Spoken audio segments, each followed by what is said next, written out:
बिहार में राजनीतिक तस्वीर बदल गई है। नीतीश कुमार एनडीए से अलग हो गए हैं और अब तेजस्वी यादव के साथ यानी आरजेडी के साथ मिलकर के एक नई सरकार का गठन हो रहा है। शपथ ग्रहण होने वाला है, लेकिन आखिर ये दूरियां बढ़ी क्यों है? अचानक क्यों एनडीए में इस तरीके का बिखराव हुआ है? हमारे साथ मौजूद हैं जेडीयू के प्रधान महासचिव केसी त्यागी साहब।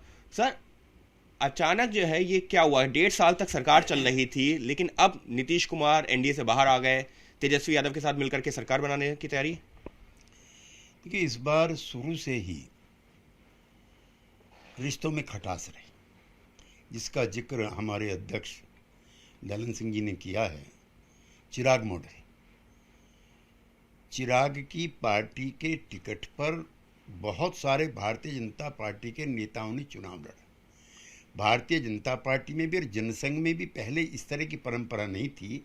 वो अपनी पार्टी के काडर को एक्सपोज नहीं करते थे, न इंडिपेंडेंट जाने देते थे, न दूसरी पार्टी में जाने देते थे। इस बार लगभग 45-50 सीटें हमारी चिराग मॉडल की वजह से कम आई। वो पूरे चुनाव अपने आप को मोदी जी का हनुमान बताते रहे। भारतीय जनता पार्टी के शीर्ष नेतृत्व ने एक बार भी नहीं कहा कि हनुमान लंका में आग लगाते हैं, अयोध्या में नहीं। इसलिए बहुत लाउड मैसेज ना जाने की वजह से ये एनडीए को 20 जेडीयू को बहुत नुकसान हुआ। बीजेपी की बढ़ी हुई जो संख्या थी, उस बड़ी संख्या बोध का एहसास भारतीय जनता पार्टी का नेतृत्व जेडीयू को कराता रहा। जेडीयू अपने नेता के आभा मंडल को लेकर के पहले दिन से ही चमक के साथ राजनीति करता रहा, लेकिन घटी हुई संख्या उसको निरंतर परेशान करती थी। एक दूसरा, बहुत एग्रेसिव तरीके से भारतीय जनता पार्टी के मित्रों ने उन वैचारिक सवालों को उठाना शुरू कर दिया जिनकी ना आवश्यकता थी और जो दब गए थे। जैसे एनआरसी का सवाल है।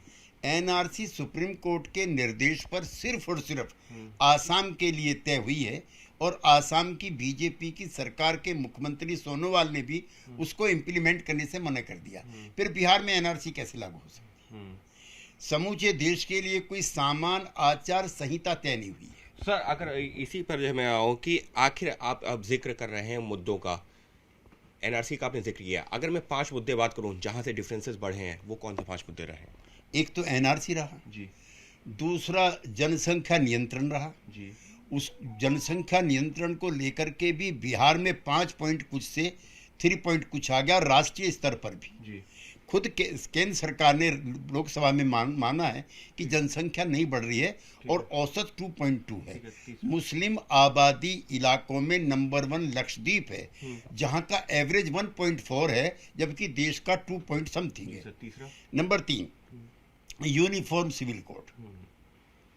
देश में खुद सरकार ने माना है कि यूनिफॉर्म सिविल कोड अभी लागू करने का इरादा नहीं है। मुख्यमंत्री नीतीश कुमार ने जो अध्यक्ष हैं लॉ कमीशन के, उनको चिट्ठी लिखी है कि सेंसिटिव मामला है, लिहाजा यहाँ पर सब पार्टियों से सबसे बातचीत करके तब इसको लागू करना चाहिए। चौथा और जो बड़ा सवाल है और जो जेडीयू या समाजवादी आंदोलन से निकली हुई जो पार्टियां उनके लिए महत्वपूर्ण है, वो है जातिगत जनगणना। हम ऐसा मानते हैं शेड्यूल कास्ट की आबादी 24 पॉइंट समथिंग है। मंडल कमीशन के मुताबिक बैकवर्ड क्लासेस की आबादी 52 पॉइंट समथिंग है। केंद्र सरकार ने भी, राज्य सरकारें भी, कई राज्य सरकारें प्रस्ताव पास कर चुकी हैं। नीतीश कुमार सर्वसम्मति बना करके इस सवाल को हल करना चाहते थे, लेकिन भारतीय जनता पार्टी के नेतृत्व ने ना तो मना किया और ना कभी स्वीकार किया। चौथा बड़ा कारण ये था। और पांचवा, जो केंद्रीय नेतृत्व के नेताओं के द्वारा कोई खराब बयान नहीं दिए गए, बल्कि वो कई मौकों पर कंट्रोल करते हुए दिखाई दिए, लेकिन राज्य के अध्यक्ष से लेकर के मंत्री तक कई बार जो मुख्यमंत्री की अथॉरिटी है उसको चैलेंज करते दिखाई दिए, which was against the temperament of a chief minister person like Nitish Kumar. Sir, अगर इतने सारे मतभेद थे तो अचानक 1.5 साल बाद इस तरीके की दूरियां क्यों बढ़ी? अगर आपको लगता था कि चिराग का मॉडल जिसका आप लोगों ने जिक्र किया, अगर उस दौरान ऐसा हुआ था तो उसी दौरान ये ऑप्शन तो ये तो तब भी खुला था, लेकिन 1.5 साल तक सरकार चलाई, ये अचानक तो नहीं हुआ होगा सर? नहीं, वो उसके बाद नीतीश कुमार जी मुख्यमंत्री नहीं बनना चाहते थे। आई एम ऑन रिकॉर्ड कह रहा हूँ। ओके, मतलब ये बड़ी खबर है कि जब जो है सरकार गठन की बात हो रही थी तो नीतीश कुमार मुख्यमंत्री नहीं बनना चाहते थे। नीतीश कुमार जी मुख्यमंत्री नहीं बनना चाहते। उन्होंने अपनी ये इच्छा बिहार और केंद्रीय भारतीय जनता पार्टी के नेताओं को खबर कर दी थी, लेकिन केंद्रीय नेतृत्व का आग्रह था, सुझाव था कि नहीं, उनके नेतृत्व में चूंकि चुनाव लड़ा गया है, संख्या कम होने के बाद भी उनका आभा मंडल कम हुआ है, हम ऐसा नहीं मानते हैं। लिहाजा नीतीश कुमार को ही मुख्यमंत्री बनना चाहिए। और मैं फिर ऑन रिकॉर्ड कह रहा हूं, भारतीय जनता पार्टी के नेताओं के आग्रह के बाद ही नीतीश कुमार ने मुख्यमंत्री पद स्वीकार किया, लेकिन अगले दिन से भारतीय जनता पार्टी के नेता संख्या कम के मामले को लेकर के उल्हाना देना शुरू कर दिया।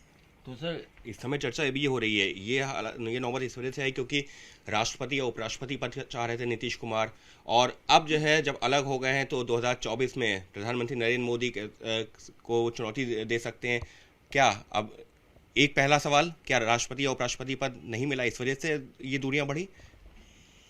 ये नीतीश कुमार का राजनीतिक चीरहरण करने का अनैतिक प्रयास है।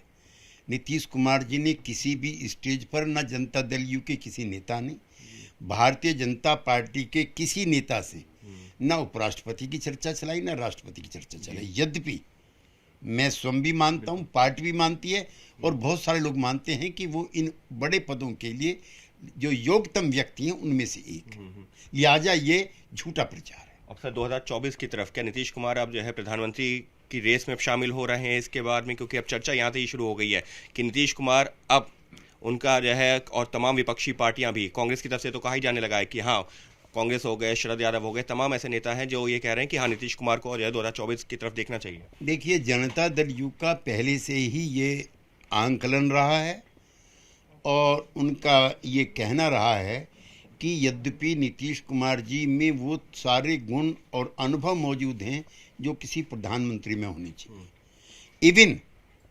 इवन श्री नरेंद्र मोदी कह चुके हैं कि लोहिया, जयप्रकाश नारायण, जॉर्ज फर्नांडिस के बाद नीतीश कुमार सबसे अच्छे समाजवादी नेता हैं। तो हमें नहीं कह रहे, हमारे जो विरोधी हैं वो भी ये बात स्वीकार करते हैं, लेकिन हमारे 16 एमपी हैं और उसके लिए 273 एमपी चाहिए। हमारी राजनीतिक महत्वाकांक्षाएं हो सकती हैं, लेकिन हम अति महत्वाकांक्षी नहीं हैं। यद्यपि नीतीश कुमार इस समय योग्यतम व्यक्तियों में से एक है जो प्रधानमंत्री जैसे दिखते हैं। बस एक आखिरी सवाल, तेजस्वी यादव के साथ मिलकर के जो है शपथ ले रहे हैं, नई सरकार का गठन हो रहा है, लेकिन पहले भी जो सरकार साथ में बनाई थी उस दौरान नहीं चली, फिर जो है एनडीए के साथ आए, फिर अब जो है फिर एक बार महागठबंधन का हिस्सा। तो नीतीश कुमार की छवि को आपको नहीं लगता कि कहीं पर नुकसान हो रहा है, कि कहीं पर स्थिर नहीं हो पा रहे हैं इस तरीके? और जो अब बीजेपी जो आपके साथ कल तक सत्ता में थी वो भी आरोप लगाने लगी है। नीतीश कुमार समाजवादी आंदोलन के अकेले नेता हैं जो इतने समय तक स्थिर रहे। हमारे नेता डॉक्टर लोहिया कहते थे या तो सुधरो या टूटो। हम सुधरे तो नहीं, लेकिन टूटते रहे निरंतर। 67 से लेकर के अब तक अकेले नीतीश कुमार हैं जिन्होंने 17 साल में और 6 साल में 23 साल तक निभाया है। लिहाजा नीतीश कुमार जी के बारे में ऐसी बयानबाजी तो ठीक नहीं। यानी साफ तौर पर केसी त्यागी साहब विस्तार से बताते हुए कि आखिर ये दूरियां बढ़ी हैं तो कैसे बढ़ी हैं, और एक दो कारण नहीं, कई कारण गिनाए हैं। और यहां तक कह रहे हैं कि नीतीश कुमार तो 2020 में जब चुनाव हुआ था उस दौरान भी वो मुख्यमंत्री नहीं बनना चाहते थे। उन्होंने बीजेपी के आला नेतृत्व से तक कह दिया था, लेकिन फिर भी बीजेपी के आला नेतृत्व के कहने पर ही उन्होंने शपथ ली थी। लेकिन उसके बाद भी लगातार जिस शब्द का इस्तेमाल करें कि चीरहरण, या लगातार जो है उनको बदनाम करने की कोशिश की जाती रही, बयानबाजी चलती रही, और इस वजह से आज ऐसे हालात आ गए हैं जब एनडीए से बाहर हो गई है जेडीयू। सहयोगी कैमरा पर्सन सुजीत सामल के साथ अंकित गुप्ता, एबीपी न्यूज़, दिल्ली।